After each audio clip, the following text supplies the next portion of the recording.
Welcome to Roller Derby Mania with me, your host, Cactus Rack. There is no one else but me.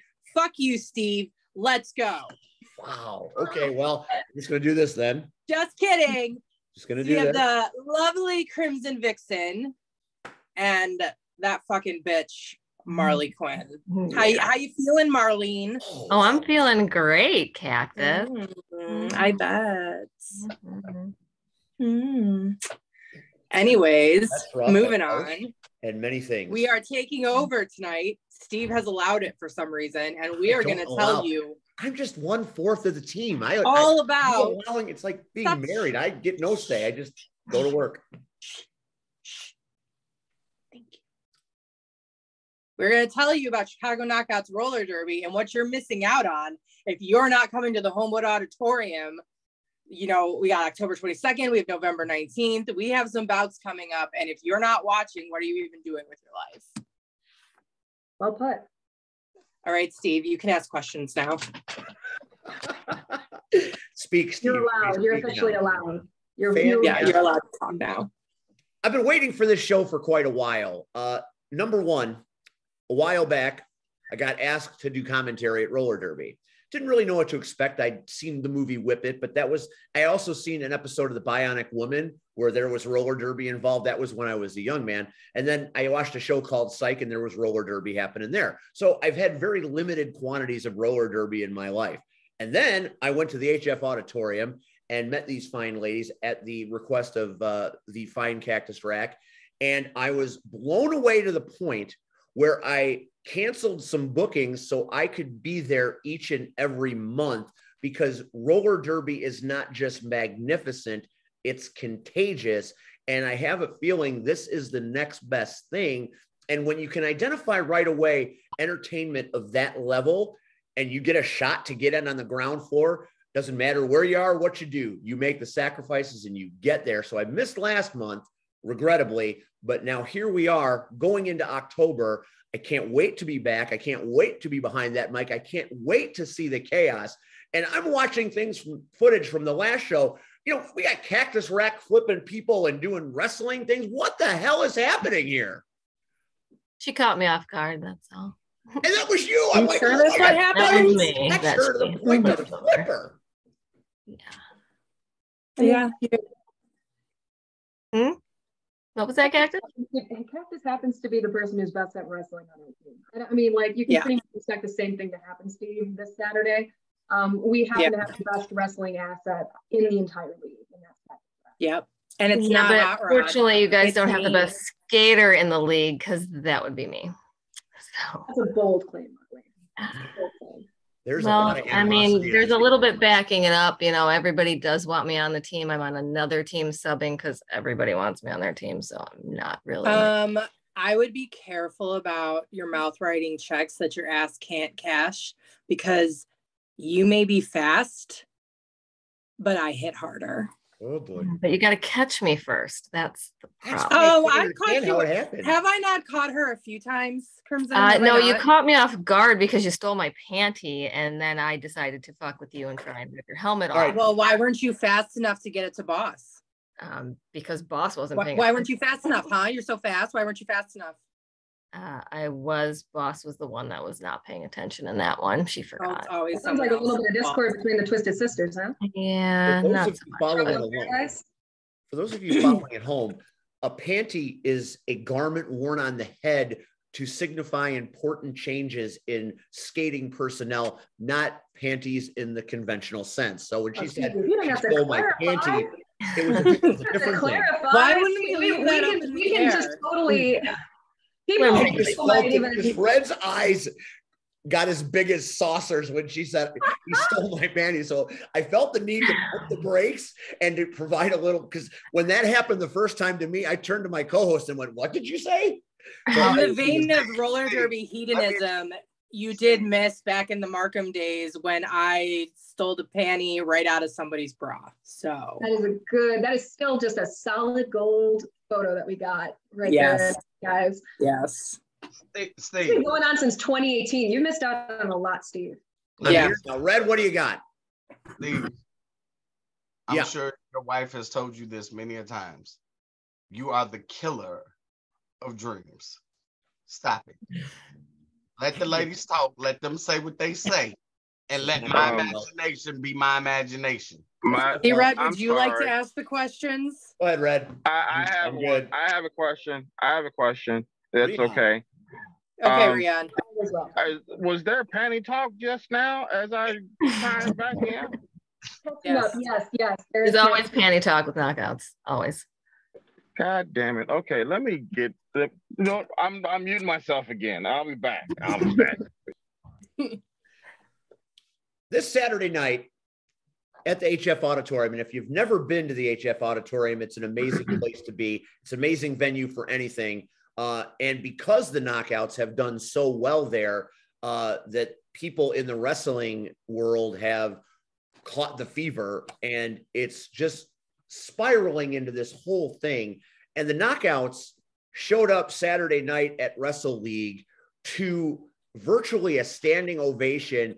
And next to Blunt Man and Chronic making an appearance, the knockouts had the largest pop I've ever seen. I'm just like, my jaw was dropped. I mean, they're rock stars. They are flipping rock stars, and it was chaos. So Homewood knows the knockouts, because that's not just, hey, cool, look at, there's a bunch of roller derby ladies. They knew the knockouts because there was a mild knockout chant happening. And Cactus Jack dressed up like the Scarlet Witch, almost got into a fight with the manager there. It was knockout gold. So your league was well represented, and people are saying, when are they coming back? Which is great, because you have a reputation now of entertaining the masses. So congratulations. That means the world to hear. Thank you, Steve. So what do you want to hear about the next bout? Because I can tell you a few things. I want to hear all about it. So we're going to let the Crimson Vixen take the mic and tell us a little bit about what to expect. Well, one of the most important things is that our season runs through November of every year, right? So the November bout is our title bout. It is our championship. It is the bout in which the very large gold roller skate trophy is awarded to the team that, the two teams that have won the most throughout the season go up against each other head to head in November. And so this bout, our one undefeated team is the one that Marley plays for, the Comic Book Crushers, whatever. It's ironic, isn't it? In the title. Say again. So it's a little ironic, isn't it? Maybe my sentence earlier was a little bit true, huh? You know, winning and losing, there's a lot of different factors involved. We won't go into it, but every team I've been on this season has won, just say. I've had a lot of people subbing in. This is an interesting season, because we have a lot of people subbing for different teams, as the league is growing, coming back from the pandemic. However, Marley's team, the Comic Book Crushers in blue, are going to be playing in the title bout. But this bout is between the Horrific Haunters and the Retro Rumblers, which is my home team, in red. Horrific Haunters are in green, Marley subbing for them. And this bout determines which of those two teams are going to the title bout. The loser of this bout is done for the season. So there's pretty high stakes. This is going to be a very, very, I think you're going to see a lot of hunger on this track, because nobody wants to end their season early. Well, now there's a lot going on. Now there's a lot more to it. I mean, this is something I didn't even know. So this is like a single elimination situation. So you win or go home. That's the highest stakes in any sport. Oh, absolutely. Well, and I think that the second place, going into the title is actually, that tends to be the team that had to fight a little harder. So I think that whoever ends up going against the Crushers is going to be really bringing it really hard in the title bout. I think they're leaving it all out on the track. So I think the Crushers are going to have a lot to deal with. That's an interesting point. So to Marley, I ask, do you have a preference? Because if the Haunters win and you're subbing on the Haunters, do you have to play on both teams in the final? I always, if Comic Book Crushers is playing, I'm a Comic Book Crusher. That is my team, no matter what. I sub for the Haunters and the Punishers. I don't touch red, so I won't sub for red, but I will. And you're not exactly welcome on the Punishers anymore, are you? I haven't had a problem with anybody but you. Everybody else seems to love I don't me. know about that. I don't know about that. I feel like someone named Bikini Kill has a problem. Oh yeah, Bikini. Yeah, well, she has a problem with my my sister more than me, so I'm not worried about her. Okay. For everybody watching, that we usually do wrestling talk here. Do you notice that this is even more interesting than what we do on a weekly basis when we talk about wrestling? I feel like that you guys are going to reach out at the screen and slap each other. There's clearly animosity here. I'm thinking about it. Yeah, it'll happen Saturday. Whoever wins, you will face in the finals with your comic book crushers. Do you have a preference? Would you rather face the Haunters or the Rumblers? I'd always like to see the Rumblers go down. So personally, part of me wants to help the Haunters beat the Rumblers today, or this weekend, I should say. But the other part of me really just wants to take them out of the title. So I'm not necessarily caring who wins this game specifically, but I'm pretty sure once I hit the track, I'm going to want to win. So we'll see. Response to two women that are on the Retro Rumblers this weekend. I mean, how do you respond to that? She don't care. She just wants you to lose. I think that's pretty big talk. I think we've got more of our team together than we have. Our first part of the season, a good amount of our roster wasn't able to skate, including me. So I'm very interested to see. I'm very excited for this bout because the Crushers wouldn't have all played together since the last bout previously. So getting to play closer to the title and have more of that cohesiveness, I think is just going to benefit us. So I'm really not worried about this weekend. I'm excited, and I think that Marley's going to get the satisfaction of getting to go up against us in the title, but she's not going to get the satisfaction of beating us out of it. We are the reigning champs, is the thing that also I should mention. We were the last team, the last knockouts team to actually win the trophy, which is why that was like 3 or 4 years ago. That was before COVID. COVID took our title. You didn't get the title last time, and it was like literally like 3 You didn't get it either. What is your point? I'm not saying we got it, but I'm not saying I'm a reigning champion either. So there's what Marley is leaving out is that the last title, which COVID won, but the last title was going to be in March of 2020, and the Retro Rumblers were going to be facing off against the Punk Rock Punishers for that. So the Crushers weren't even in the running for it. Which, I applaud them. I'm always happy to face off against a new opponent. So I think this is going to be a very interesting title bout. That's a lot. That's a lot of information right there. That's a lot of, I've got anxiety, and this is coming from a man that has to stand next to the sin bin, the center of the violent universe, when talking about this. I feel like I need to raise my insurance premiums because I literally feared for my life when there were angry roller derby women in the sin bin. It was a bit of a chaotic situation. Cactus. Mm-hmm. Or are you Roxy Rage? Where are you at? Cactus Rack. So we're back as Cactus. Because Cactus Rack is called you Cactus Retro Rack. Rumblers.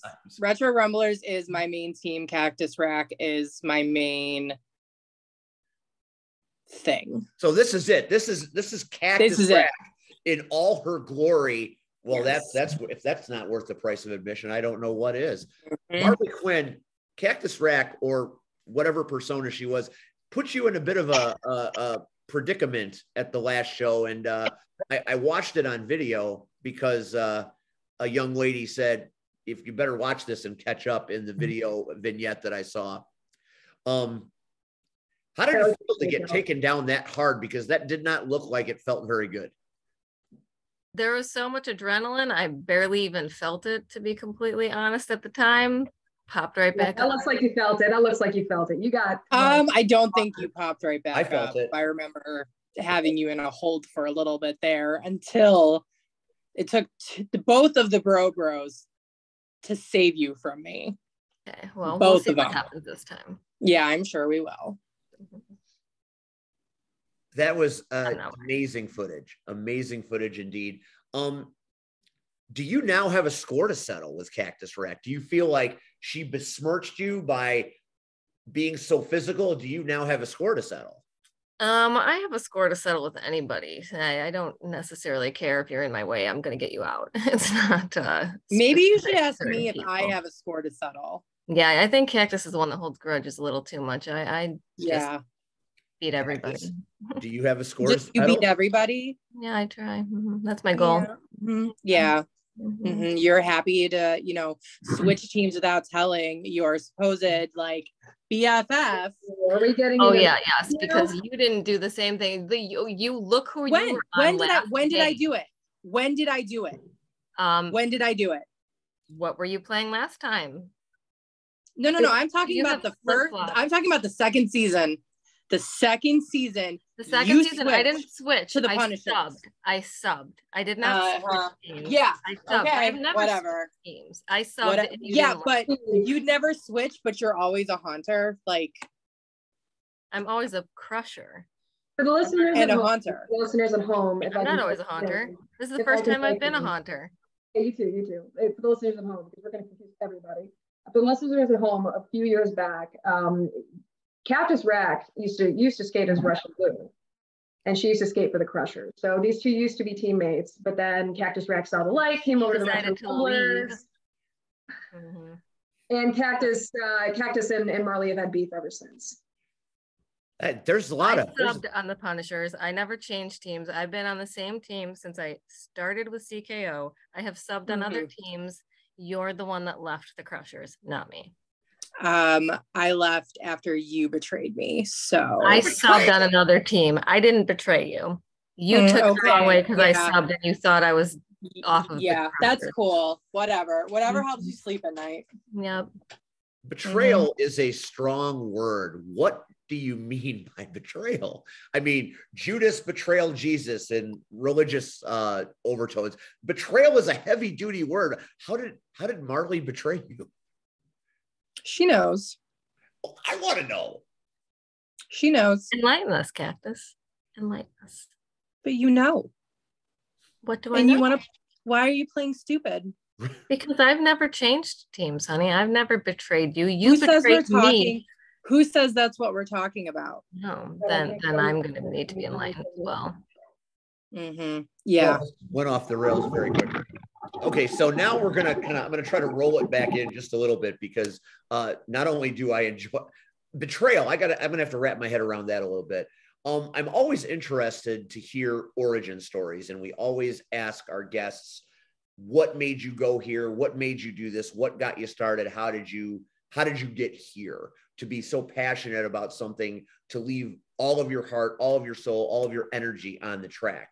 I don't think I've even ever asked Cactus this on the show. So I've got the three marquee players, or three of the marquee players in the Chicago Knockouts on one show. So I would like to hear from each of you. We'll start with Crimson Vixen and we'll kind of go around the room. What made you start doing roller derby? What was it that popped you? I know what got me into wrestling. I've heard Red's story about wrestling. Even Rion has told us what got him interested to live this life. So it's your baby. So tell us how you came to this child and what keeps you working so hard. Really good question. So I always say it's in two parts. When I was young, I wanted to play contact sports. I wanted to play tackle football. I was told that girls couldn't play, and I've had that chip on my shoulder my whole life. So I decided to do something even more badass. Going through, as I got older, I focused a lot more on performance. So I sing, I formerly tap danced. There's a lot I've done, done some theater. So I enjoy performance in so many forms. And when I found roller derby in my early 20s, it just was that, yes, this is for me. This is everything that I've ever wanted to do in my life, all wrapped into one thing. And like many people, I was inspired by Whip It. And this is going to go a little bit. Do you want a little bit of the Chicago Knockouts history of how things, you said origin stories, so I can talk about the origin. This is your show. I'm just a guest here. Wow, you're giving me your whole show? It's all yours. I'm flattered. Go to your head.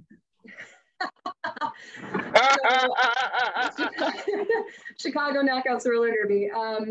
So when I first came to roller derby, that would have been, 2012, 2013. I thought, surely, after seeing Whip It, surely there must be a bank track in the birthplace city of roller derby, which is Chicago. Started here in 1935, and I found out there was none.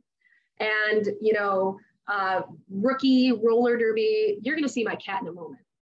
Not that one, this one. See, Red, I just wanted to see your face. I'm sorry.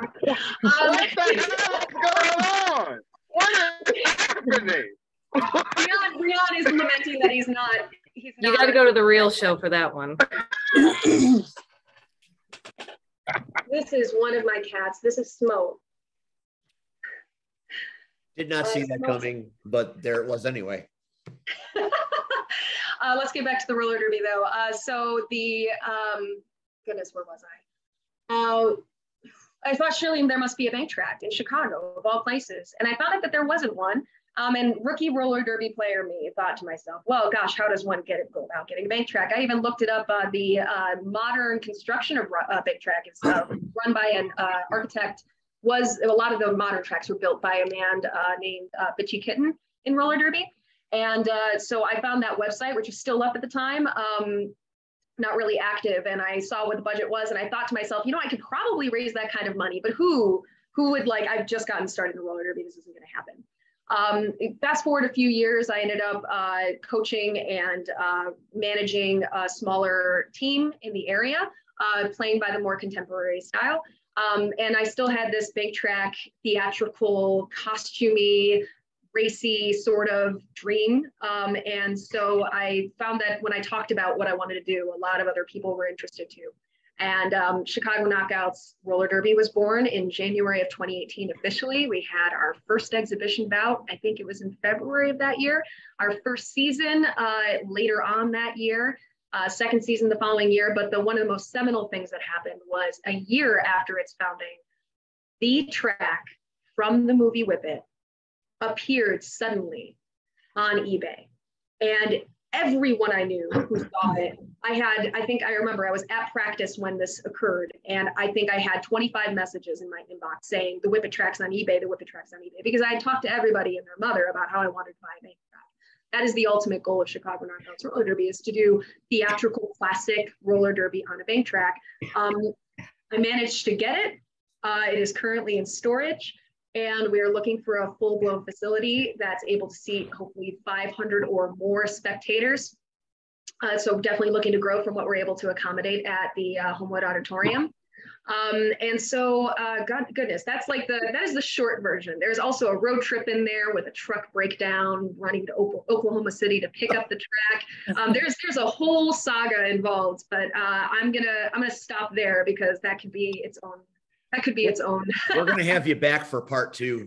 I'm telling you that right now. I'm very, very interested to hear that story because both Red and Rion and I, we all have been through many mechanical problems in our journey with trucks and rings and things. So that's a story for another day. Marley, Quinn, over to you.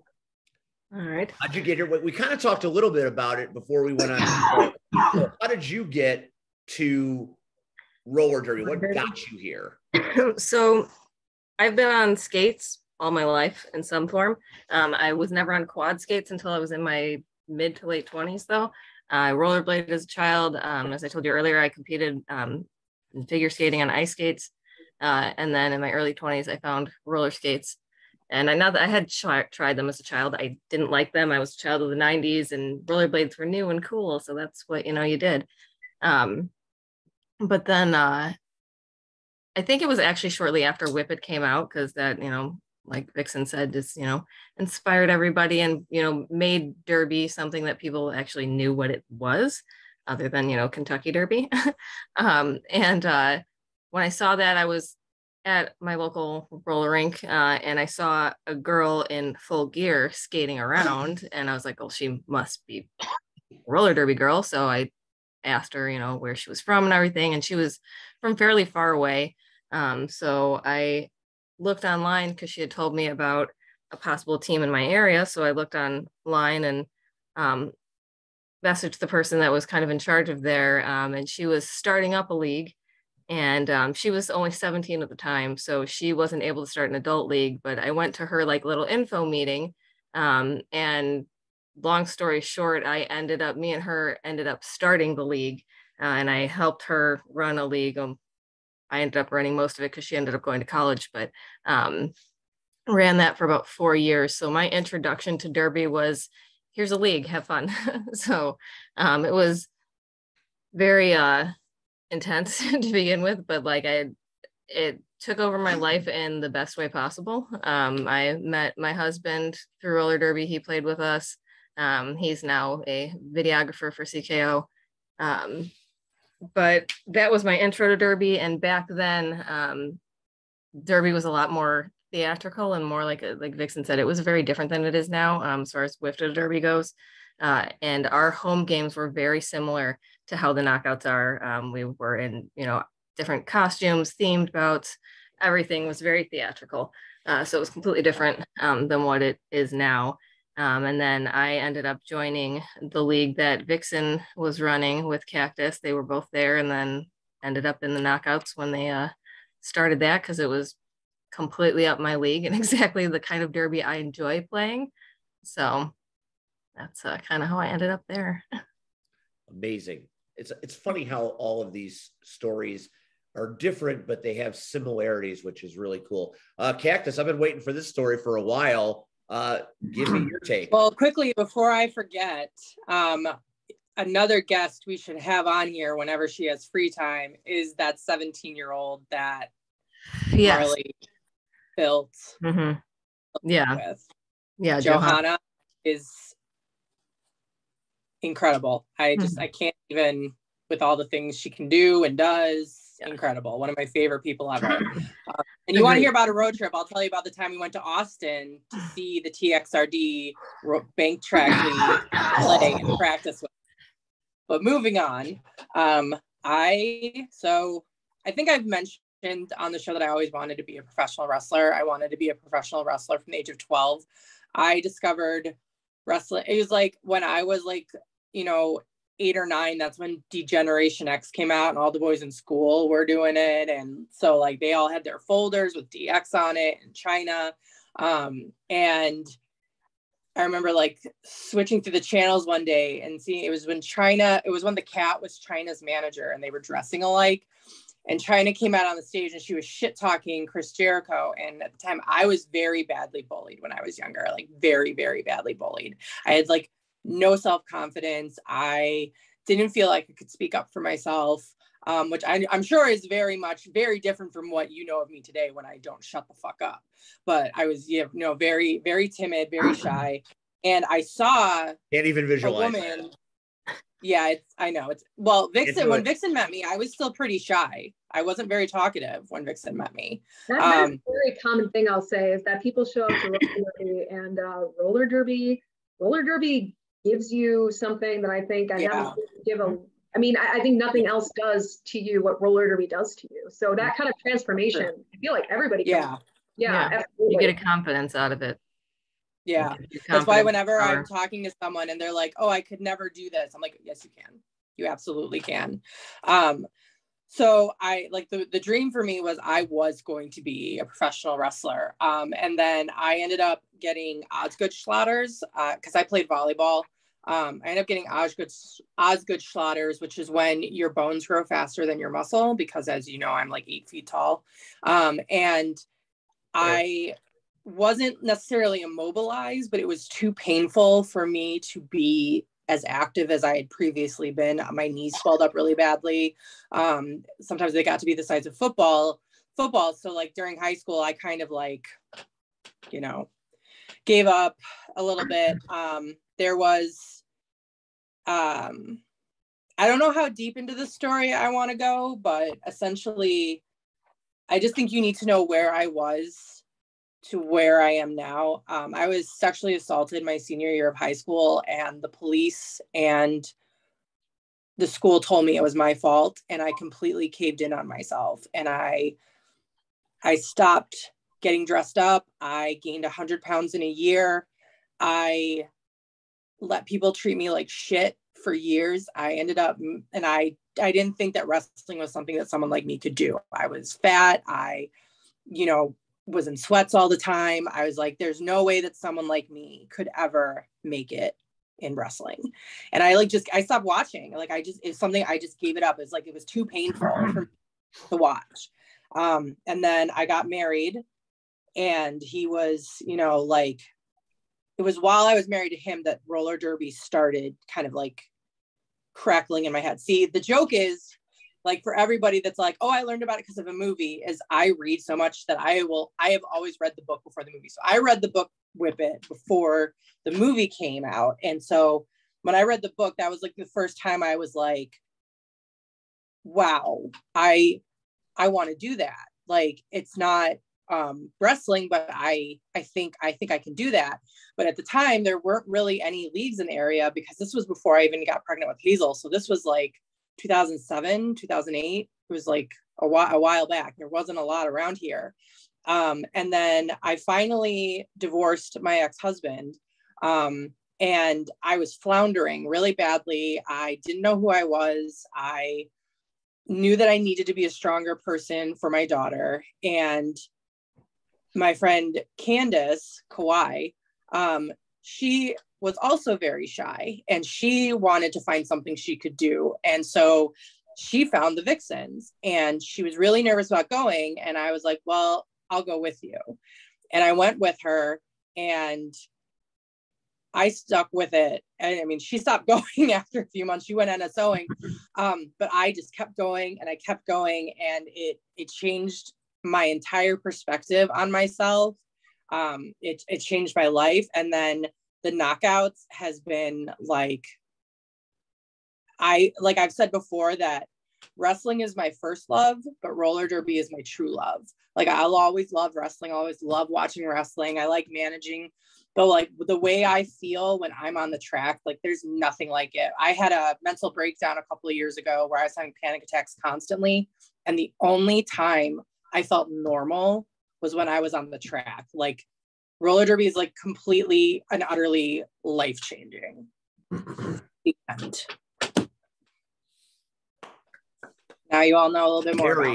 Very, all three stories, very impressive, different but similar. It's like you said, almost like a sisterhood in many ways, which I think is really cool.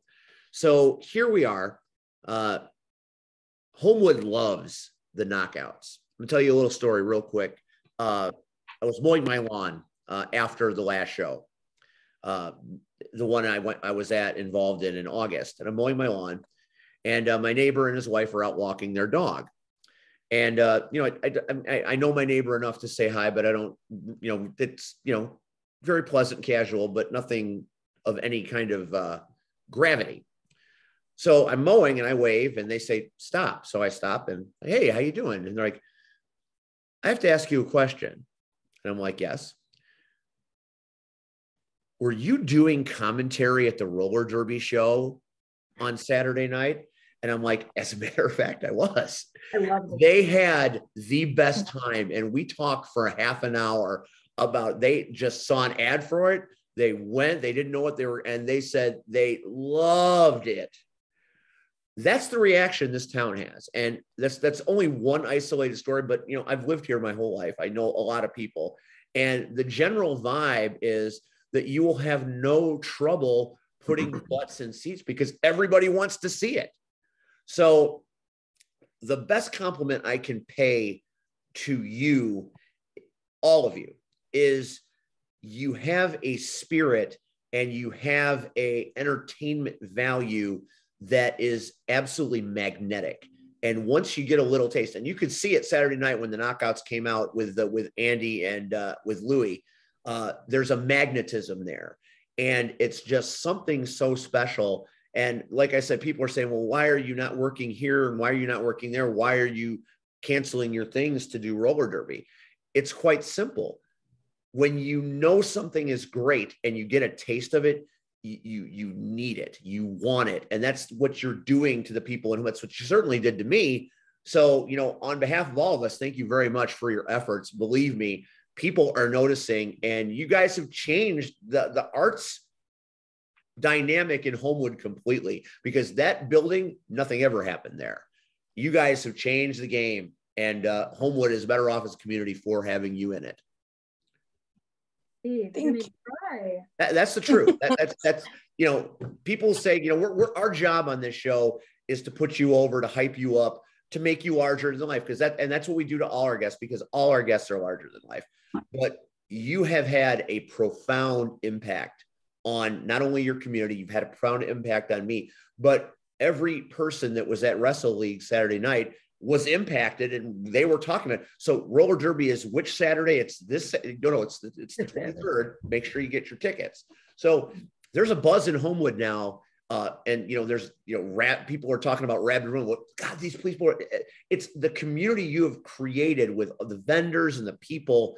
It's special. And, you know, we've all seen many things in wrestling and entertainment, but there's just something about the knockouts, man. I can't put my thumb on it just yet, but it's. Can I break kayfabe for a minute? Break away. Is that okay with everyone? Beyond the fact that we like Crimson put so much work into making the rule set and so much work into training us, and beyond like our own personal talents, which Marley is just by far, you fucking bitch, the most talented. I love you. Your talents. I used to be an announcer and I would just gush about her, but we genuinely like love each other and care about each other. Like, we really are a family. Like, these are the people that were there for me more than anybody else when Hazel was, you know, came down with epilepsy. Like, and you can feel it. Like, it's like the joke that like we always look too happy to be beating the shit out of each other. And it's because we genuinely love each other and we love being together and we love doing this. And it's just so much fun to have a hobby with like your best friends, you know? It's a tricky thing. So, and I'm like trying to, because, you know, obviously, it's like, I feel like in some ways in the league, I inhabit kind of dual roles, because, you know, as the front office sort of person, like the person who's maybe, you know, the operator version of me, right? The one thing I just want to comment on that, because what Cactus said is 100% true, is that we really do have a sense of community. And we have an investment in each other. And that's, I think, a really special thing. And group dynamics can be tough. You know, conflict can happen. One of the things I'll say is that, and that I've been saying a lot this year, is that we've had a lot of new people that are interested. Steve, like you said, it's been really wonderful to actually have people show up to our bouts and then say, when can I try this? And, you know, my answer is always next practice. Can you come in like, you know, 3 days? But the thing that I always communicate is that, you know, it doesn't matter where you're coming from in terms of if you've never roller skated in your life, or if you've been roller skating for 10 years, it doesn't matter if you've ever played roller derby before, if you've ever played a sport before. The biggest thing that is important being part of the knockouts is culture, is what you're bringing to the culture, and being able to work successfully and with thoughtfulness and kindness and a commitment to having the hard conversations when they happen, because human beings are, you know, we're conflict prone. Nobody is going to always operate together perfectly. But the biggest thing is behind all of the flashing you see on the track is, and just like in wrestling, I'm sure you guys know, you know, that needs to have a foundation of respect, trust, and investment. And so, you know, that is something I think that I'm really just grateful for. I am so completely grateful for everybody who has become interested and put their time and their energy and their love and passion into this league, because without it, it wouldn't exist. That's amazing. Yeah. Brett, you want to come to this show, right? I mean, we're advertising to you because you haven't been yet. And it's Saturday night, HF Auditorium. You're coming, right? No, you already know I'm booked. Come on. Surprise. Booking. I'm booked, sir. 20 years, I'm booked every freaking weekend. Are you booked November 19th? Really? I'm probably. Now look. Are you booked? With the Vixen's permission, I can send you all of next year's dates so you can pick and choose. Send to me. Send that to me. I would gladly look at all of that. Send that to me. Okay. I promise you, once you get a taste of what it is, you will never want to be without it. I promise you that. I'm not denying that. I'm not. Again, first of all, so once all these ladies started talking about Whip It, it's probably the one movie that I've never seen, because I at least watched every movie. Come on. You don't have to watch Whip It. You don't see us. So you come to watch it live. You don't need to watch the movie. Whip It is happening Saturday night. We're better. And I'm booked. More entertaining. So I watched Derby years. First of all, Steve, we're old, so don't act brand new. We are old. You watch some of my favorite roller derby. Some of my favorite Derby is the televised roller derby of the 20th century. That, you know, it used to come on WGN, and but it was one of those things that came on like at 3 in the morning because wasn't nobody supposed to be watching it, you know. But I watched it and I enjoyed it. So again, once Cactus became part of the show, Steve takes things a little overboard. But I have one speed, just one. That's why he belongs in roller derby. When Rion said he enjoyed it, it said, okay, I want to see this. Now, I am going to be honest.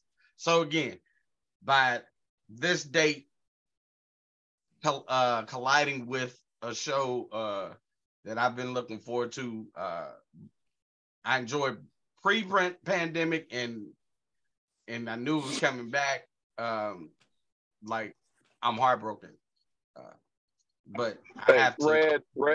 Red, you have no idea the conversations I've had as far as trying to get the knockouts onto that Elgin show. You have no idea. I've already had this conversation. I'm sure you have. No idea. You have. Give me a minute. I'm almost Steve. Give me a minute. Oh, you are coming then. Your pancakes and sausage are cold. Sir, eat a dick. Sir, eat a dick. I'm not dealing with you right now. I'm not dealing with you He right makes now. Rion clean house and give you a hot meal, and this is how you repay me. You know what? Fuck off. No. Oh, God. You gotta bring it for the whole class. Why didn't we get food? Because he comes to my house. Yeah. But ladies, Rion made the effort and brought me quesadillas. It's my show, and he doesn't feed me. You see that as mad about it. I'm gonna feed you. You were talking about all the tension we're bringing to the show, but this is the real story: is that Steve has food and Steve is not. Is leaving him out of the pancake party. D-Red and Rion, I'm gonna make you guys some soup, and I'm not gonna give any to Steve. We've done this pre-pandemic and now, and he feeds Rion more than he's ever felt me. What deal does Rion have with Steve that Rion's the one that gets pancakes and stuff?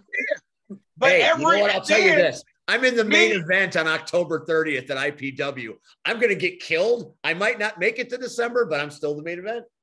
But me and Cactus every week have to watch Rion come over and watch him, Steve, feed Rion. That's fair. We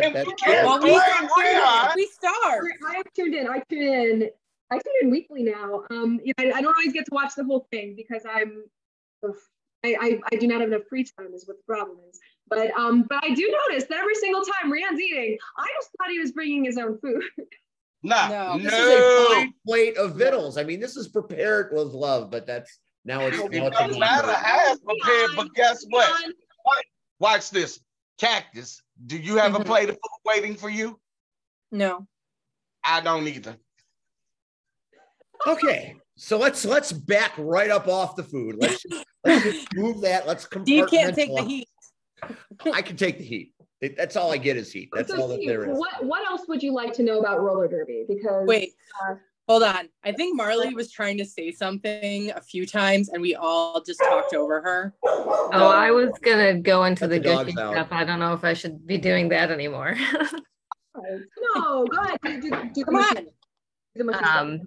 I was just basically saying, I was gonna say the same thing that they said, like how the knockouts is like my happy place. If I've had a horrible week, I can go there and it's just amazing. Everybody's amazing. These two girls in particular are two of my favorite people in the entire world. Like, we are all very close, and everything else, you know, it's so much fun to be able to do all of that with these people. And I don't even remember everything I was saying along those lines. We cut you off, or didn't let you speak there, but no, yeah, all of that. Like Rian, you got our shirt on. Dinner. Yay, Rian. Hi, Rian. How was your travels? Well, pretty good. Don't eat the food right now. Because just don't eat it. You can comb your beard. Don't eat the food. What happened? I got in trouble. But wait, I heard all of it. Oh, where are you going? Okay, so check it out. Rian's got a Wonder Woman hat on, I see there. So are you a fan of Flexania? I don't know if you were there last bout. Yes, I'm a fan of a lot of things. Lasagna is amazing. Quick story as far as his food. Okay, so the only reason I came by in the first place was because he contacted me one day. It was like, "Hey, you want to do a podcast?" Yeah, it's fine. I didn't get food right away. I just showed up because I tried to play Switch and he didn't want to do that. I was trying to look at Facebook. He didn't want me to do that. So I was keeping myself occupied. This is how he keeps me occupied while being cute over here on the other side. Because he doesn't want me But you still managed to get to the Switch within 5 minutes of getting there. I don't bring it now, but I will eventually. But now I have to do things to amuse myself, like doing this thing here. I need your Switch code, by the way. I can send that to you in a little bit. Are you one of those people, Rihanna, that isn't good at sitting still for long and has to have something like?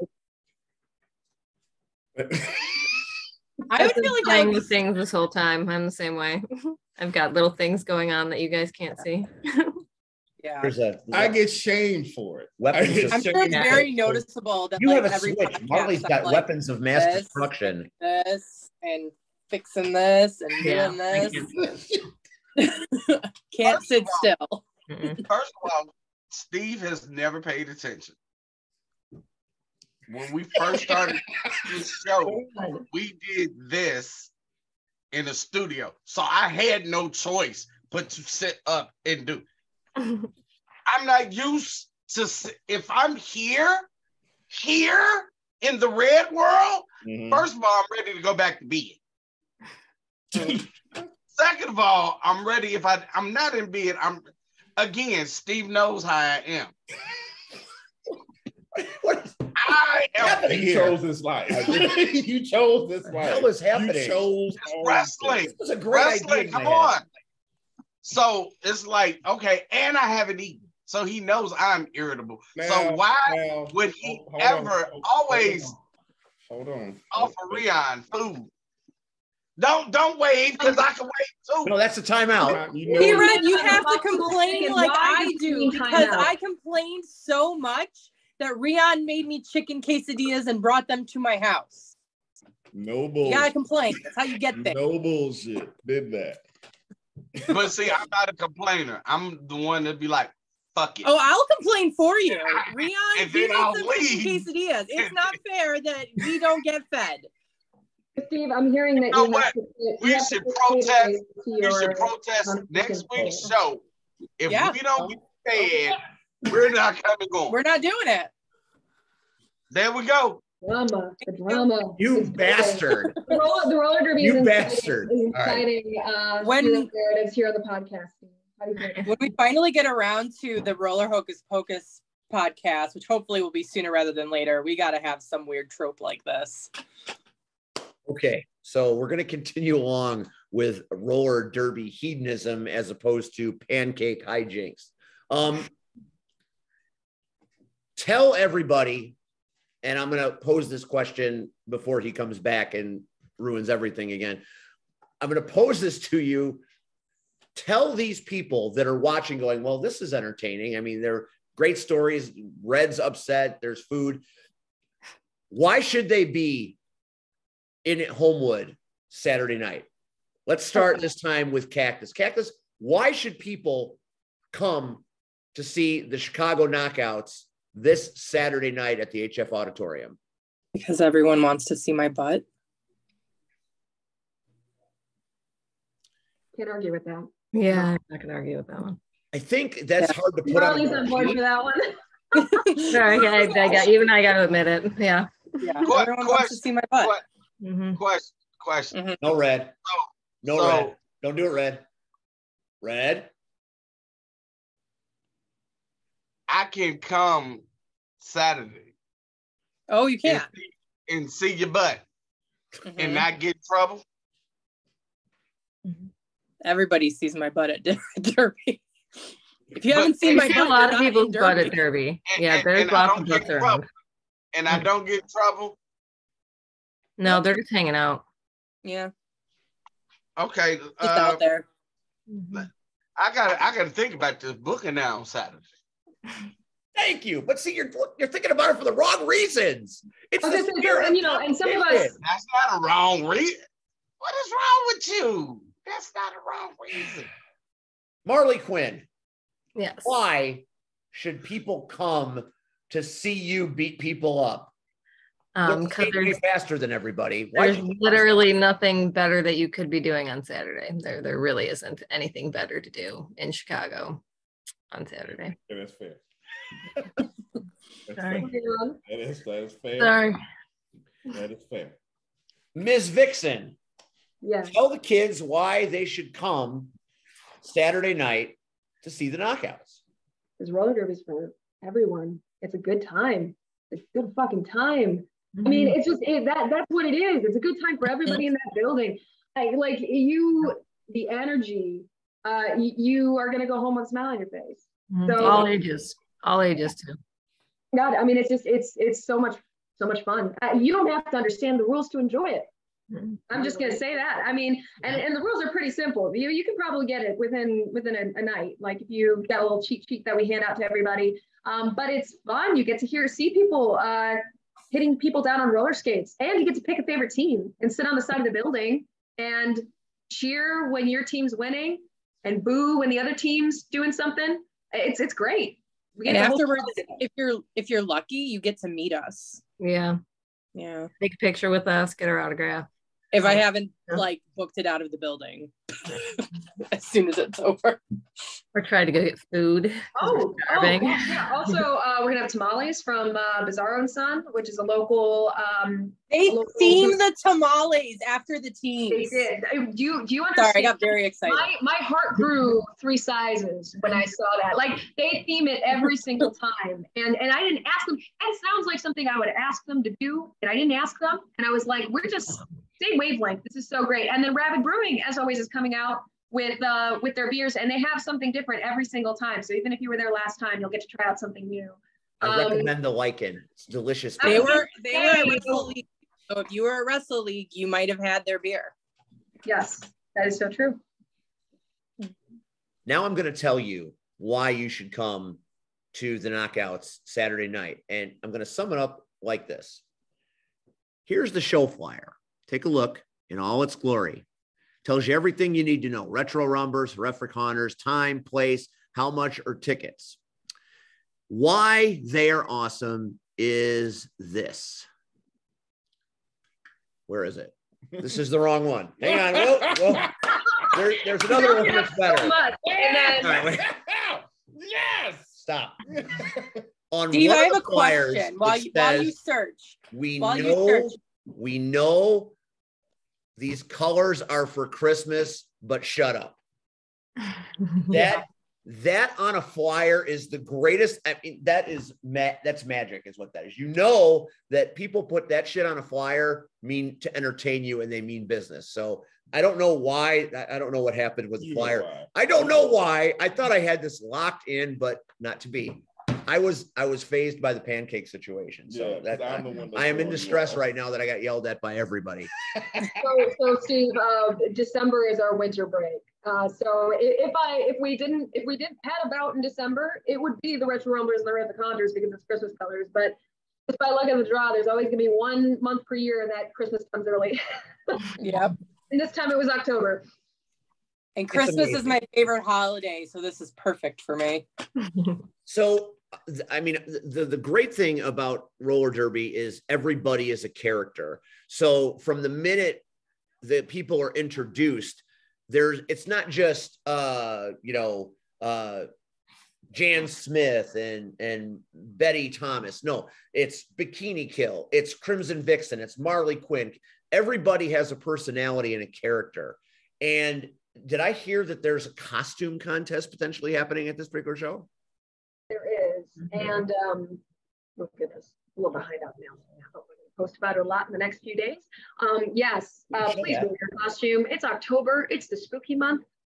Come on out and make it spectacular. That is like the cheesiest word I've ever said, but I don't care. Come on out, wear your Halloween costume. It's for kids and adults. I'm just going to divvy it up into 2 categories. If we have enough people that have come out in costume, we'll have 2. We'll have a kids and an adults one, and we'll have that during the halftime, and then we'll have a little bit of extra time for everybody to grab food. We're going to have a couple prizes. It'll be a good time. I have a very, very, very stupid costume that I'll be wearing. Not that what I was wearing at the last show wasn't stupid in its own right, but this is a whole other stupid. This is a whole other. Did you have light up sneakers? Huh? You had light up sneakers, didn't you? I will have light up sneakers again. Those kind of go with me wherever I go. But this costume is truly ridiculous, and I couldn't think of something to wear that looks more ridiculous on me than this. So we're really pushing the envelope. Ooh. Do you have a video promotion to do here? Do you have a video production to show the kids? I mean, you do. Well, go ahead and show it. Because I'm putting it on you. If it doesn't work, it's your fault. So as is everything in life. Take a look at, are we going to play this today? Yeah. I mean, what does it take to be a knockout? Step 1, sportsmanship. Knockouts always remain calm with the pressure, never allowing anger or egos to affect the way you treat other skaters. All language of it. That's real. See for yourself this Saturday. That's real. That's you saw people getting killed. I mean, it's Halloween, it's slasher time. There was deaths. I mean, you saw Marley getting killed. I thought Marley wasn't going to be here tonight because of the impact of that particular maneuver, but she looks unfazed and kind of, the fact that she's so calm about everything, that's got to be the most frustrating thing for you, Cactus, knowing you like I do, because she's like, you hit me with your best and that's gotta be angering you, doesn't it? No, I'm used to people underestimating me. I thrive. I don't underestimate. I'm not worried about anybody when I have skates on. Girl, shut up. I thrive on being underestimated every time. I think the important part here is she's not underestimating. She's looking past and through you, which is so much worse. I don't really think that's it. I think it might be. I don't think so. Beyond your thoughts. He's got food in his mouth. Of course he does. Of course he does. Right at that moment he does. Of course. Absolutely. Yeah. He's trying to throw me off again. This is what he, I'm going to call time on him. Fuck him. What? Time out. That's your second timeout. You only have one more. Dick, one more timeout. Did you say I could eat a dick? Hey. There's language here. Oh, there is. We're talking about panties, but that was the head. Just say what you got to say. This man, every time he gets the chance, puts people in uncomfortable positions in the worst moments possible. It doesn't matter. It's the entertainment value. I get the entertainment. He is an agent of chaos. He does whatever the fuck he wants to do. Whatever. I am trying to eat this food that he made for me. I would not have been eating this if he didn't make this. And yet somehow he has found a way to turn this food that he gifted to me as a weapon to use against me. I am only here to eat the food and look cute. That's it. Nothing else. I don't do anything else. I can do the window dressing, Rion. That's your role here.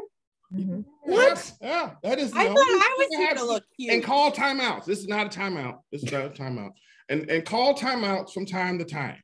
That is what I'm supposed to do. Cactus, your job is to look gorgeous. That's different than cute. I know the role that I present, because if I'm cute, she's gorgeous. Red is always going to be red. It's just red is red. Red is always red. Red is great. Well, Rian, I'm always red. Okay, that's fair. That's fair. I say that because it's its name, but that's not me. I didn't do that. Did I represent your brand well on Saturday, Crimson? You absolutely did. I'm so proud. I only say these things because he is definitely an agent of chaos. I just want to put that out there. I appreciate Agents of Chaos as one myself. Go ahead, Marley. Sorry. I said I appreciate all Agents of Chaos as one myself. So I'm actually pointing to Marley, but I hope that you're in the right spot. Because well, at least on my screen you are. I don't know what it looks like to all the folks at home. You got to point diagonally down on my. See, and that's why I'm like, I have to figure out where. Watch that finger. She would keep the guy. I have a question. Back to eating.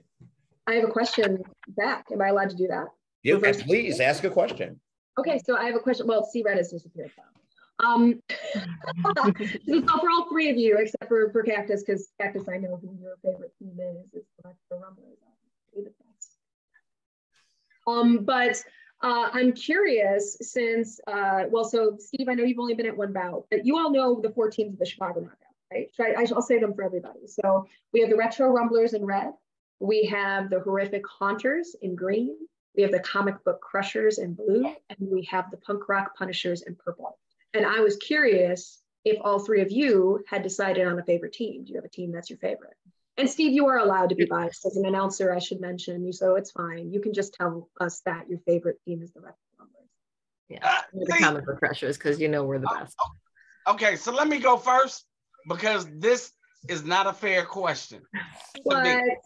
Because there's a right answer, Red. There's a right answer. Again, so my allegiance should go to red, right? Because I'm red. Oh, I know where he's going. Anybody look at the posters behind him knows, right? Look at the posters. Like, I'm a comic book geek. Therefore, I'm sorry. Yep. You don't have to be sorry that you chose the right team. It's okay. Like, I grew up on comic books. I was in love with comic books before I was red. So, Red, you permanently hurt my feelings. That's fair. But I love you. Red, I'm not hugging you the next time. So you say, but you're not gonna hug me. I'm not gonna hug you. Uh-oh, now Red's never coming. All right, so Red has given the wrong answer. Okay, Red, I'll hug you. Rian, you're up next. Somebody gonna hug me. Hey, you're up next. He's punting to Rian. Be careful, Rian. Choke on the food. Oh yeah, eat a sausage now. Right now, when you got to answer, so that's my fault too, right? That's Agent Chaos. I'm just saying, he got on the Wonder Woman hat, and even though it's yours t-shirt, if I didn't know the company, I would think, I'm like looking at the Green Lantern Corps. But that's it's the comic book guy in me. It's the nerd. I'm sorry. Okay. Here's my response. Go back to this promo. Here's my response. I feel like that is inconclusive. I have to give an inconclusive answer because I have not seen all the teams. And I also know that there are subs that go from one team to the next. True. So as much as I would like to just pick a team. Who's your favorite skater? See, that's something else because I haven't seen everybody else skate. You're answering like a politician, Rian. Right. See, okay, so are you running for office? So here, Rian for governor. Rian. Hey, you got my vote. If there was a skater that I had to pick at this very moment in time, it would be all three of the people that is in this panel at this very moment. Now you're That's really a cop-out. Oh, the fuck I feel with like that shit. I feel like it is in my best interest to not get beat up because I've seen enough of the Derby to know that alone, one-on-one, maybe I would have a chance. With two of you, no way. With all three of you, I'm not coming. I'm not coming to that fight. So at the best that I can do is say, hey, what you got, Ray? What you got? That's not a timeout. That is not a sanctioned timeout unit. I got you. Damn it, I'm over here. All right. Pancake man. Fred, that's your first timeout. You have 2 left. Can I take your spot?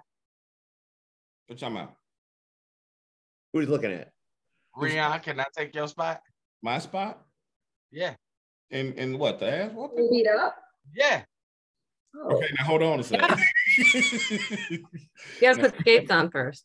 Now, the I only skate. All right, there you go. I do crazy stuff, so I've That always. kind of thing. Well, come on, join us. We got a lot of people who can help you out, but I feel like always you go to a practice first. Go to a practice first and then come back to me. Then you decide. we have been to practice multiple times. I just want to take your place.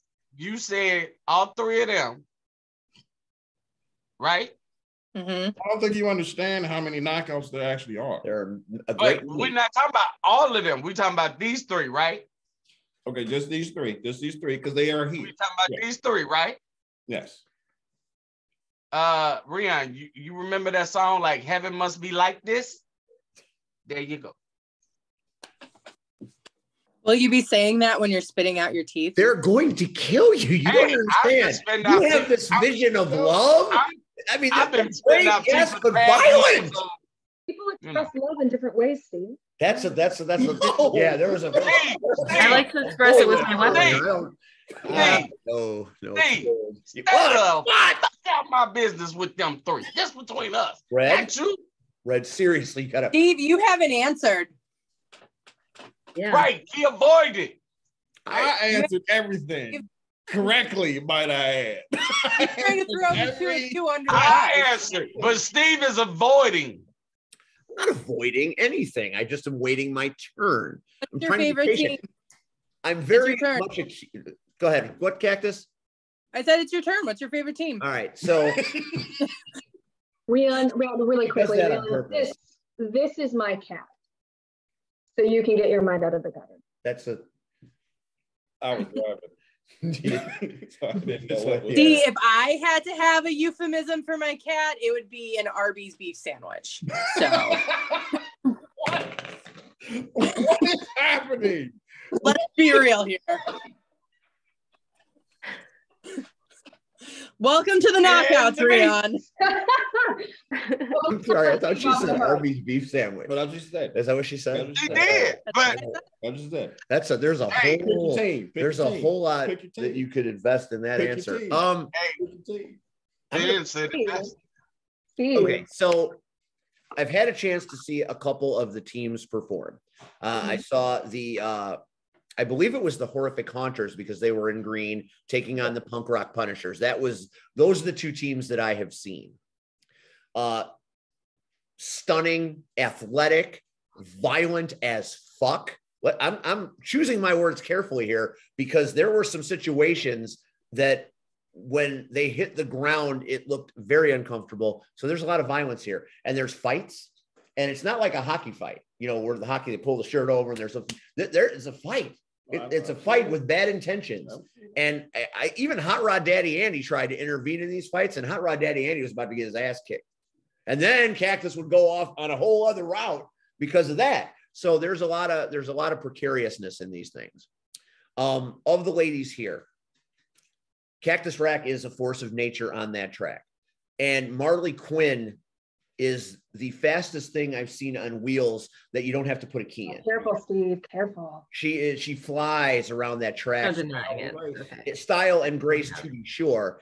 And I have never seen an entertainer entertain a crowd and get people riled up like Gilda did. So each of these 3 ladies has a Liam Neeson particular set of skills that when you put them all into the hopper and make one product, it's must see. Steve. Yes. Steve. Yes. Are you saying that my Liam Neeson talent is being a big, strong monster? No, I said you're a force of nature. There was no monster implicated. Listen, Miss West, you got to cut me some slack today. Never. Wait, what is right?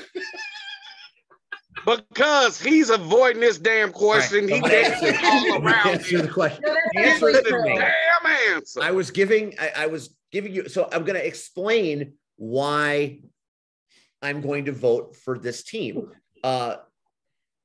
Which team? I'm picking it right now. You guys, I want to choose my words carefully because I don't want to get hit with sin bin. Okay, so I have to go with Team Red for a couple of reasons. The legend of the Vixen is notorious. Mm-hmm. Cactus Rack is not Roxy Rage. She's Cactus fucking Rack on the Rumblers.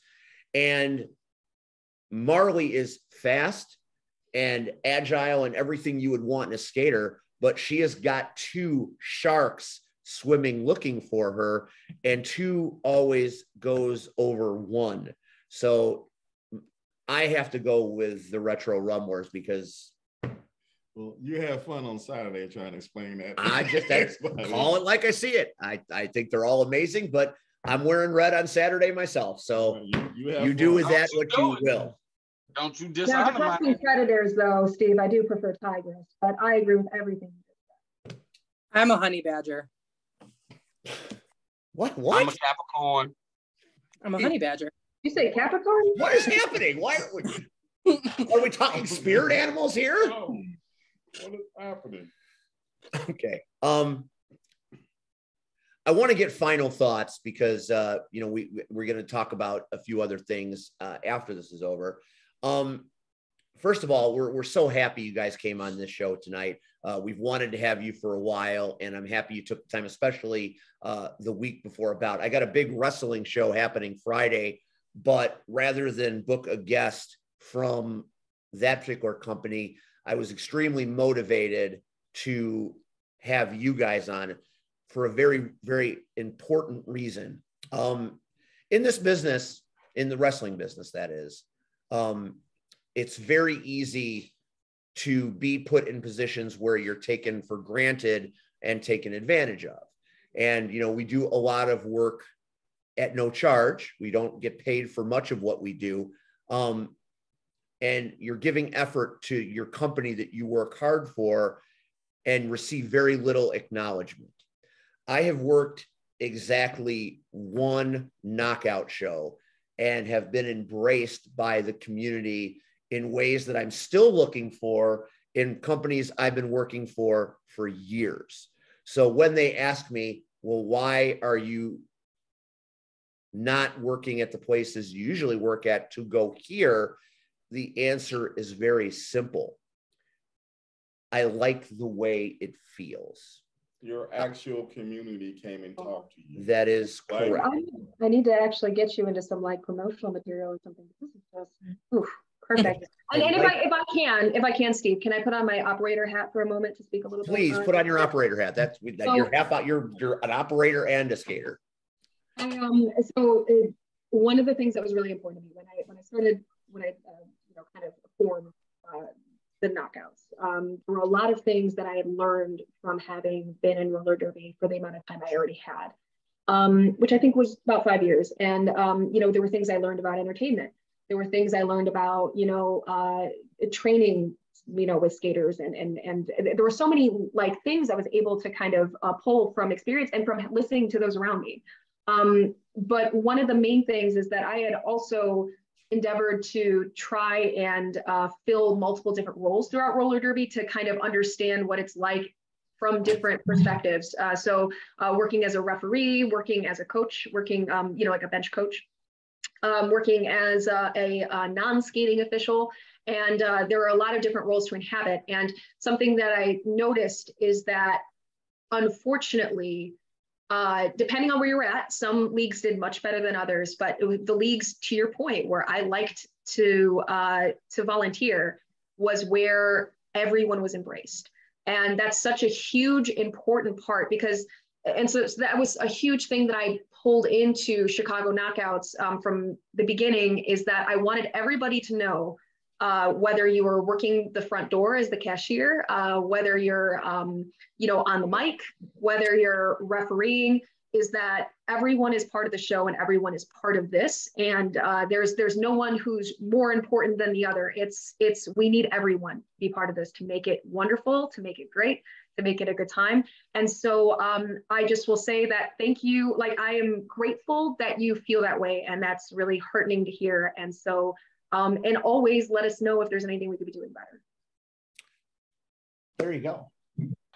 That's pretty impressive, right? Yes, it is. I'm going to offer each of you some final thoughts before we wrap this package for the evening. And we will start with the very graceful, very irritated Marley Quinn. Not irritated. Final thoughts. Well, thank you for having me, for one. Had a great time. Everybody needs to go to the bout on Saturday, obviously, and watch me and the Haunters destroy the Ramblers. I've decided that that's what I'm going to go for now. That way, we can really throw a wrench in it for the title, you know. But yeah, no, just thank you for having me. She's stirring the pot. I appreciate the I would never stir the pot.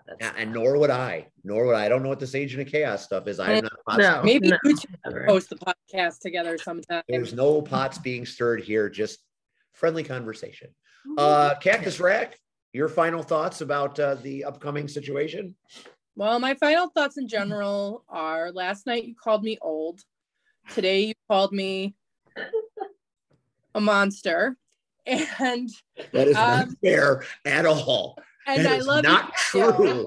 I did not Google something first. It was an error in judgment. That is ridiculous. So the geriatric grand dame. You know what? Wait a minute. Wait. I want to take you back to Saturday night. Cactus Rack cut a promo. No, time out. I'm helping you. This is for you. No, I don't need to call it. I don't need Ryan Matthews. Not my show. I don't need Ryan Matthews. So Saturday night, Cactus Rack comes out and does a great promotional vignette for the Knockouts, inviting everybody to come out on Saturday. And she's talking about everybody that's there that's a part of the Knockouts. And she mentioned the Bro Bros. Mm-hmm. She mentioned Hot Rod Daddy Andy. She mentioned all the Knockouts. And it was the building and the beer and all the vendors. Mm-hmm. I'm standing right behind her on commentary. I've been screaming support to the Scarlet Witch the entire time. I was the devil. She did not mention me one time. Now I mean, you get to call me old? I didn't call you old before. That was after that situation. You ignored me before I called you old. Steve, may I remind you that I have had head trauma, out of sight, out of mind. If I can't see you, you don't exist. That is clearly you waggled your way in front of me. I'm like, waggle. I'm waggling now. I've never waggled in my life, to my knowledge. Yeah, well, I didn't know I was old. There's no waggling. I don't have a goddamn tail. There's no waggling happening here. All right. Okay, I'm finishing my thoughts. I don't know if I want to hear your thoughts now. Your thoughts are hurtful. Well, everyone else wants to hear them, and you hurt my feelings already. I do. Thank you. Yeah. My thoughts are that we are going to demolish Marlene Quinzel. Wow. That's your name now. Full name. It's and like your little team of, underwear over your pants wearing friends. We are.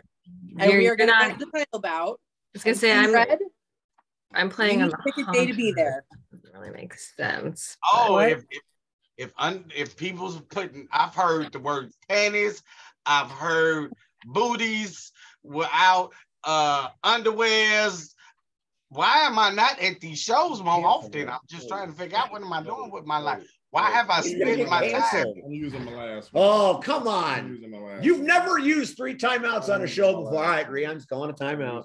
That's the last one. So Red, I've been listening between driving here and just now for about an hour and 35 minutes. Okay. And all this information that took place between Wrestle League and knockouts and me eating food and everything else. And the only thing that you got out of all of this stuff is panties and booties. And booties. And your not okay. That's not okay in 2022. Not okay. Well, we kind of set him up for. I'll say some of us move more that direction. First of all, I'm tired of the bullshit. You sitting up here acting like you ain't a man. Well, maybe you're not a man. I'm sorry. 3 beautiful women are in front of me. So when you mention those things, no, 2 beautiful women and 1 elderly freak. Wow, Steve, she calls you an elderly freak. No, but no, that's me. Is that I was the one that talked to Steve, and somehow you end up getting in trouble for it. That is amazing. That is amazing.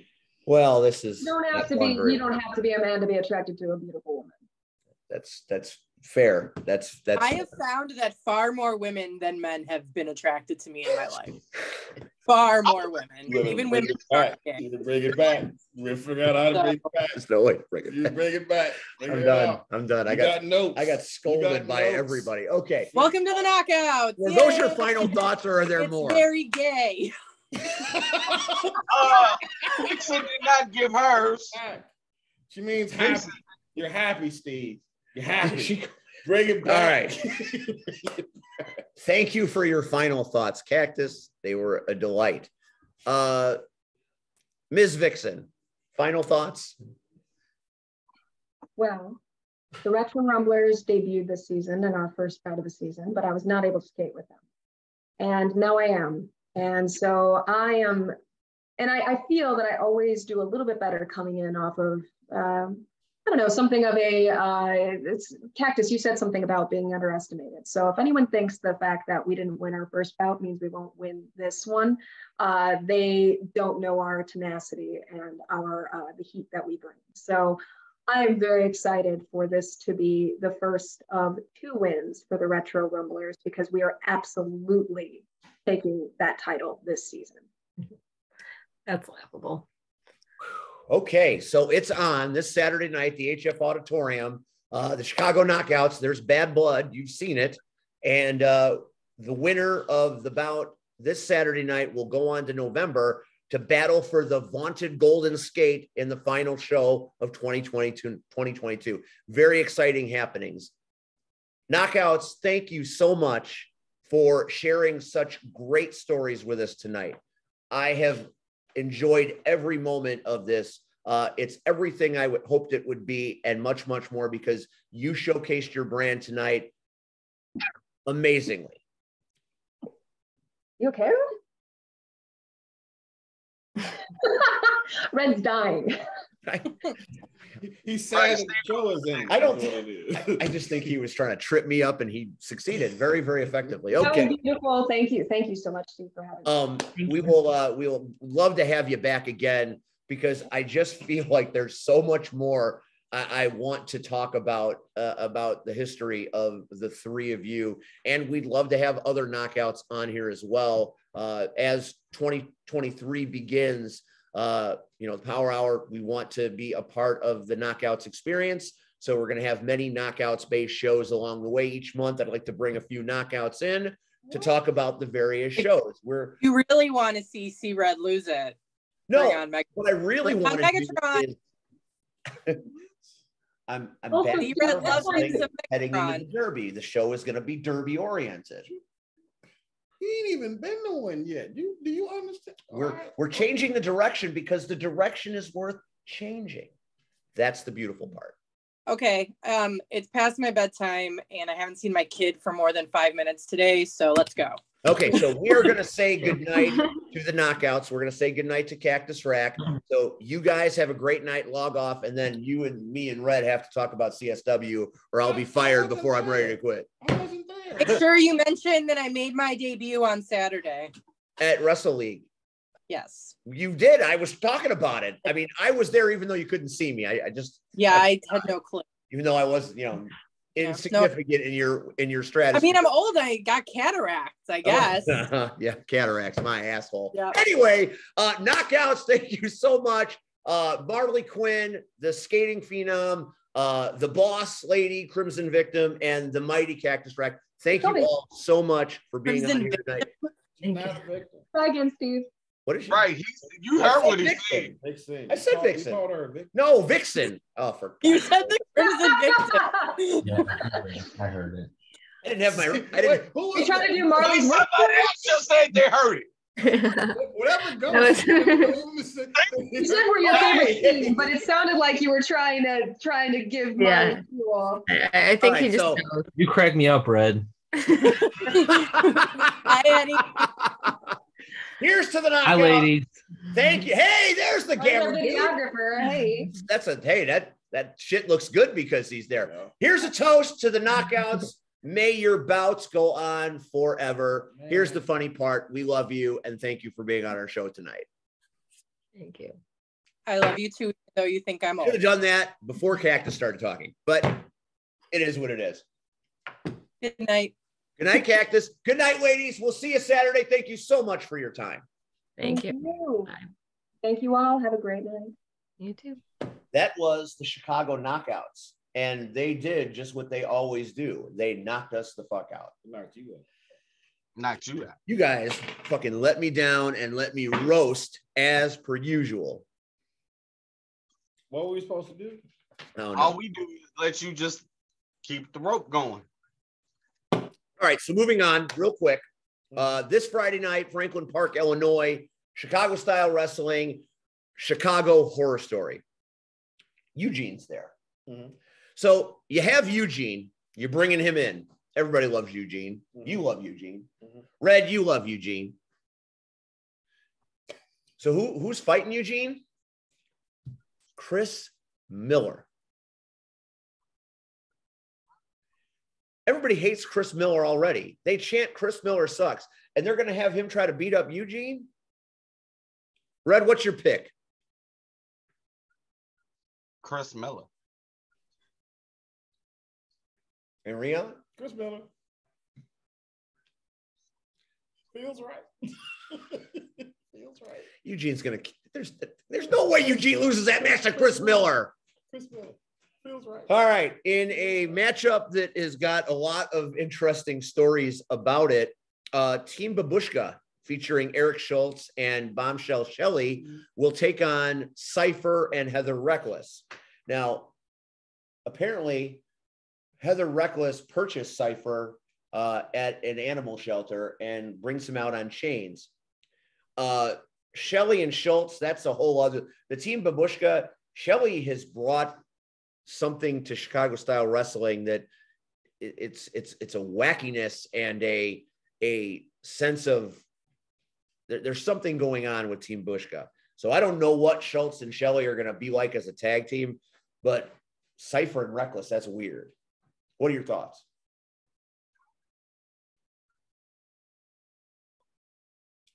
Don't all talk at once. I'm thinking.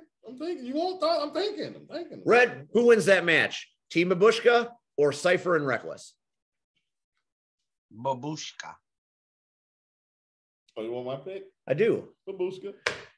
What are you guys? Twins tonight? What do we? Feels right. You rip on me, and now you're just you're right. United in front. Well, right. Fuck me then. All right. In 6-man tag action. 22. You can't do that. I'm about to cancel you, bitch. I'm gonna cancel you. Keep going. Let's see what you got. Keep going. Never felt more alone in my life. Okay, some 6-man tag action. Ryan Matthews, Iniestra, and Jax Johnson team up against the super team of TJ Steele, Adam Stallion, and Acid Jazz. Your thoughts? Steele, Jazz, and who? It don't matter who the third person Whoever's is. on Jazz's team, I got it. Yes, and you're just gonna go with that too, aren't you? Yes. This is riveting. This is riveting. Should have stopped it with the knockout slam. We got a lot. We got a lot. Conan Lycan from the Black and Brave Army takes on Cody James. Let me choose first. Choose. Big Cody versus Big Conan. Black and Brave Army have been a pain in my ass ever since they got there. Cody James was a pain in my ass, but he's on the road to redemption. All right. Cody James. Got one vote for Cody James. Red? Cody James. What? Get the fuck out of here with that shit. You guys got your own agenda tonight. I feel that.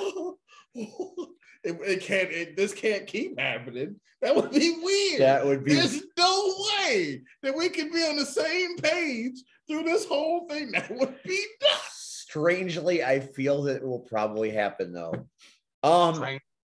Axel Rico, not in a title match, although he should be. And I'm the general manager, so I hate myself for not making this match. But this is going to be very compelling anyway. Axel Rico takes on the leader of the Black and Brave Army, Shane Hollister.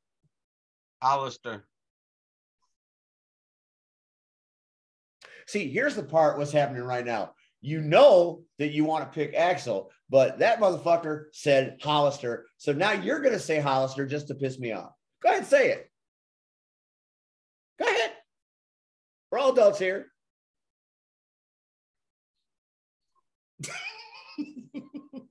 Tension in the world. Go ahead. Cut that shit with a knife.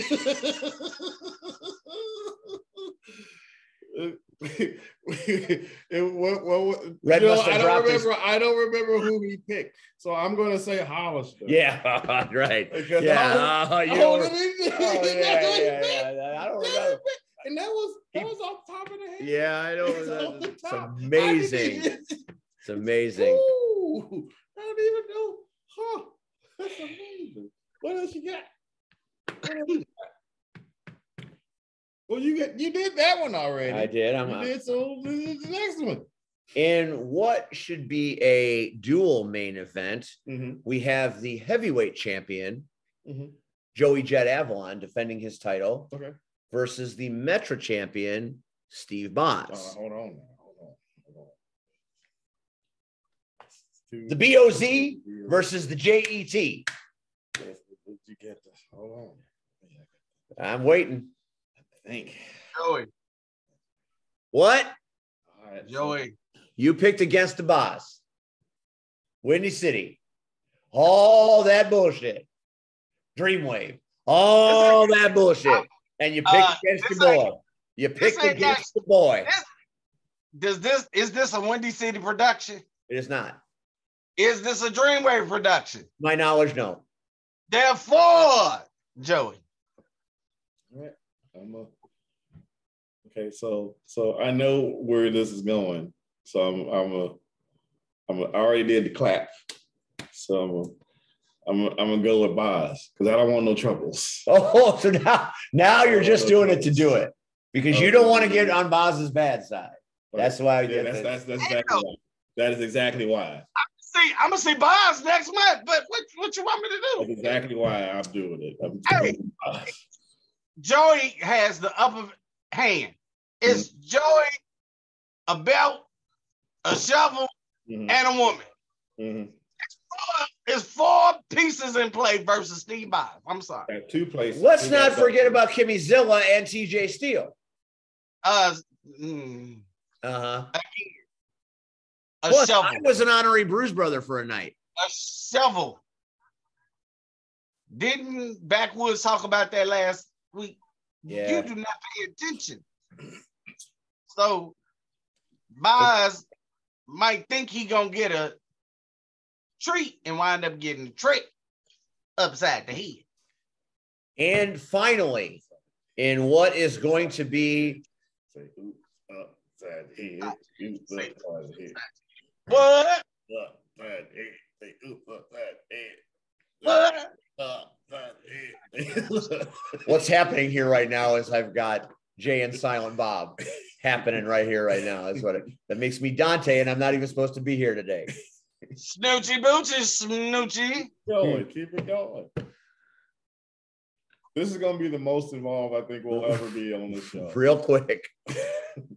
On commentary, I got to say, fly, fat man, fly at Wrestle League on Saturday night. It was everything. Anyway, moving right along to the main event. Please tell me that's not what you said. Can you show him the footage? I could. I gotta look for it though. You gotta look for it. So point. Is that the exact wording you used? I used the wording from Mallrats. It's because it fly, was fat ass, fly. Well, I used man. It's not because man. Want man. It doesn't matter. Don't quote. First of all, I was borrowing from Mallrats and taking into consideration Jay and do that. Don't ever do that. Don't. Jay and Silent Bob, Blunt Man and Chronic, two separate worlds. That's not entirely true. Got it?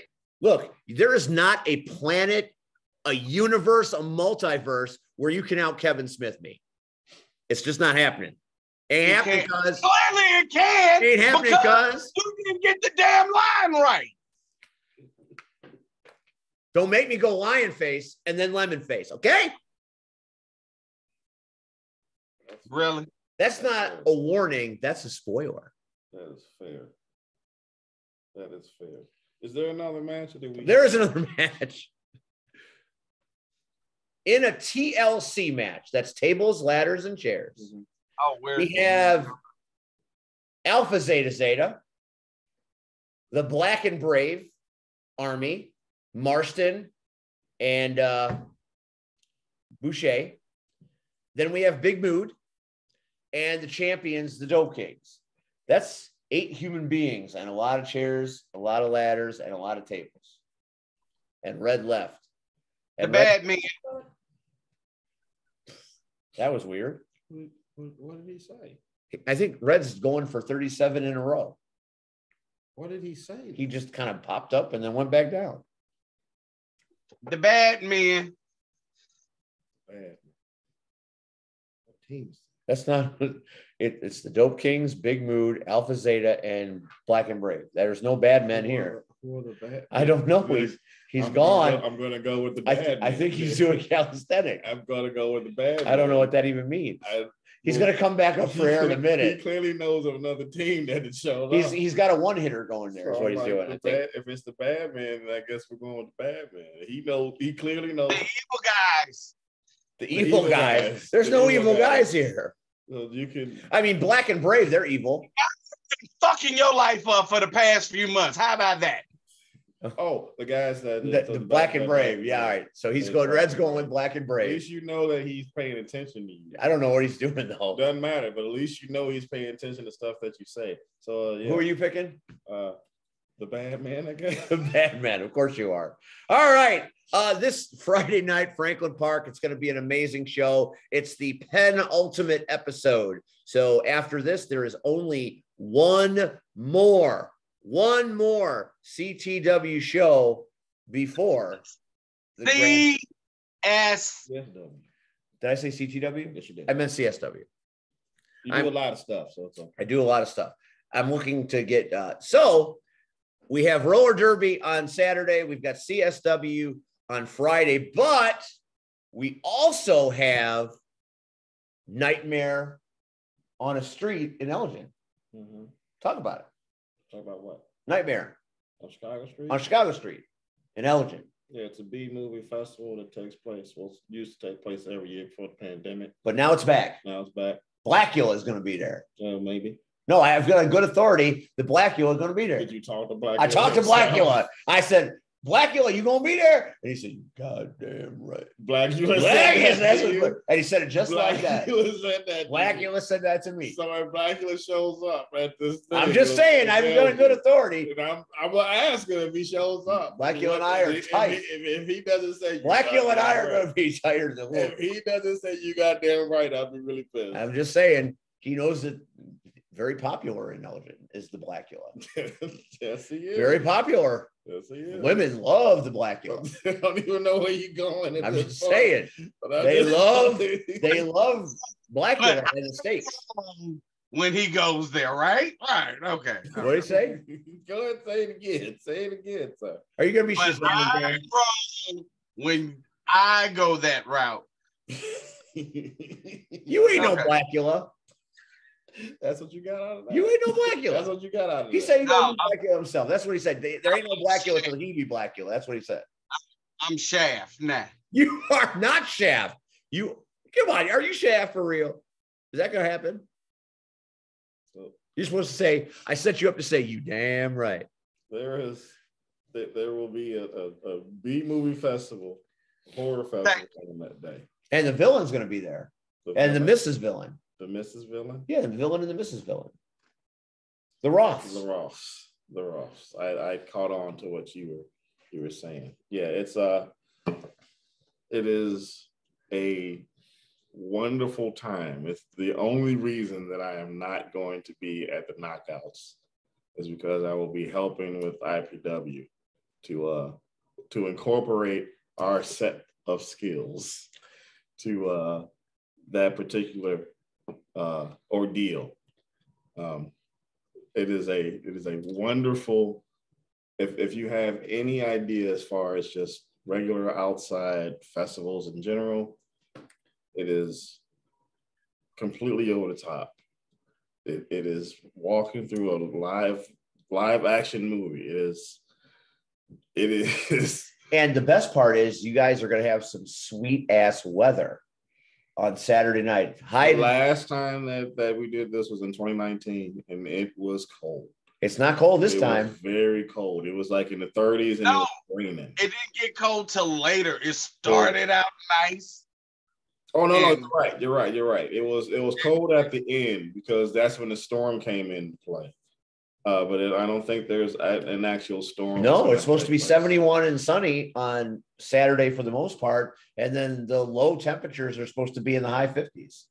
Yeah, we got to watch a bunch of weird scenarios take place the last time we were there.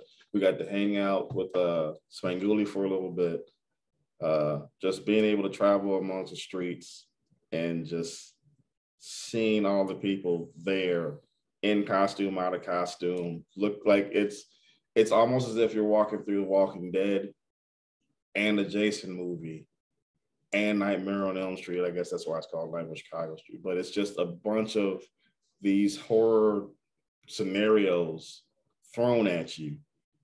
But it's not like in a park. It's in the downtown area of Elgin. Like they cut off the entire downtown area of the city of Elgin. Like that is a nuts concept. I've been to Homewood Days and I've seen how they've cut stuff off, and I've been to Chicago, and I've been to a bunch of these festivals, and they don't do Homewood Days anymore. Well, I'm showing you like how old I am when it comes to this. Homewood Days was great. Yeah. Then things got a little too rambunctious and they shut that shit down. But that's the point that I was trying to get at, is that there's a reason why they kind of stopped doing these scenarios.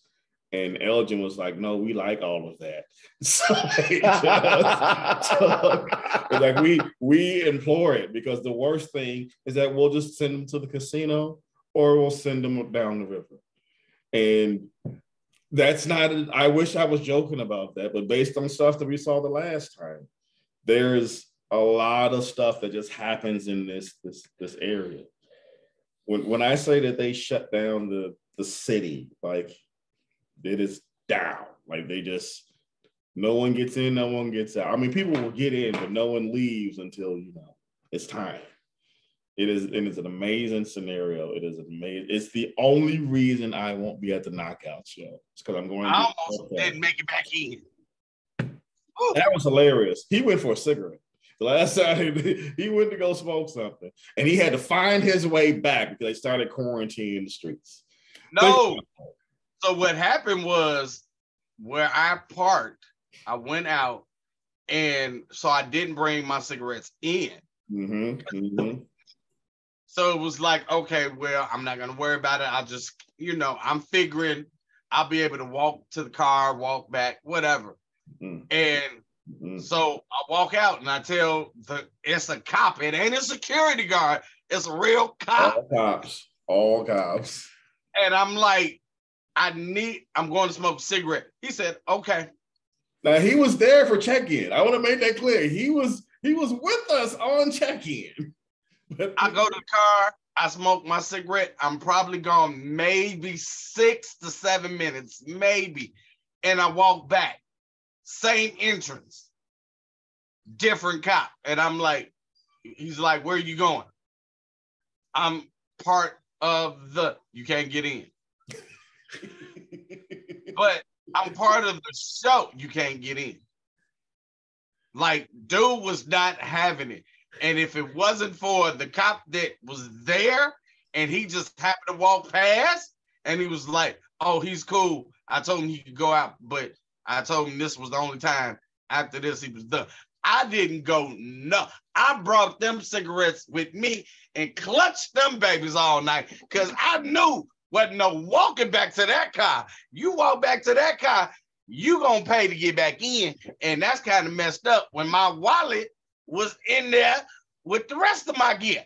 So and they more strict now because they're coming back from the pandemic. They're more strict now about it. No, the best part is tearing down the ring and the people that were gate watching. Now I know they weren't cops, but like like all of this stuff happened and like they didn't care. Like they were just like it was over at that point. It was like 11 we had an hour left. Right, but it was still like dude, like, can you move this so we can, No. There's a woman on the ground crying from being so happy, because of all the experiences that she had. That's the best way to put it. Right, experiences all the experiences that took place. She was so happy. She's crying full blown, and nothing. You wasn't getting through that gate. Remember, though, she was on our side. Yeah, she wasn't. It didn't matter. She wasn't getting through that gate. Like, look around. Not gonna go check on that lady to see if she okay or. No, we got other stuff we got to do. We got to come. That was one of 17,000 people at that time. You got to wait. So if you're not going to be in Homewood this Saturday night, go to Elgin and you will be well entertained by Nightmare on Chicago Street. All I'm gonna say is it is a true experience. If this was one of those things where it's like, been there, done that, it's okay. No. It's one of those things where I say I have to go back and see if the last time I was there can be out-topped by this time. And I already know some things are going to happen that's going to out-top the last time. Red. So I just saw this. I didn't realize this is a thing. So just to give people context of how this works, that's the map. Oh my God. So just to give people, this is the free parking map. So everyone knows where to go throughout the city. When I say we're somewhere in, wait, hold on. We are somewhere. Your phone is a problem. We are somewhere in there, somewhere, potentially, in that little red dot. That's where we're at, somewhere in that immediate area. But that entire space is what they locked down. Multiple blocks. It's not a block party. There are multiple things happening. You don't have enough time to do all of the stuff that they're setting up. And I haven't even told you stuff. I haven't even told you anything that is taking place. It is that it's wonderful. I'll put it like this, Steve. Next week, whoever our guest is, who's our guest next week? Well, I was just about to say next week is an episode titled The Power Hour 4. It's just us talking about all the things that are going on. We have no guests. It'll be the four of us, C-Red, Rion Skills, myself, Cactus Rack, talking about roller derby, Nightmare on Chicago Street, IPW, CSW, and all the things we want to talk about because we're our own guests. We're going to interview each other. And that's great because I was going to tell you we're going to have to cut whoever we have in half. I do have a good idea every now and again, despite being an agent of chaos. So but ask us next week. And see, this is beautiful because you can get me and Rion's opinion of Nightmare of Chicago Street. That's right. No, you don't. Opinion of the Chicago Knockouts. You know, so you guys can rip on me again for an hour. I'm gonna be so quiet that day. I'm not gonna say nothing. I'm just gonna randomly show photos. Ladies and gentlemen, thank you for watching the Power Hour this evening. Thanks to our guests, Marley, Quinn, and the Crimson Vixen. Bad Boy Bill's gonna be there. Thanks to Cactus Rack. Thanks to the Urban Sensation. Oh, wow. Thanks to the Urban Sensation C Red. Thanks to the Real Deal Rion Skills. And most of all, thanks to you, because if you didn't watch it, we wouldn't do it. We'll see you next week with the Power Hour 4. You got another picture to show before we go? That's one block. Look at that chaos. Oh, that's gonna be Rion and Red will be reporting next week on this show on all the chaos, and we'll report on the knockouts. It's the only reason I'm not going to this. It's the only reason. Bananas! Oh man, so much. We'll see you next week, kids. Good night, everybody. Oh, Spangooli's gonna be there too. Nice. Spangooli's gonna. Good night. Yes!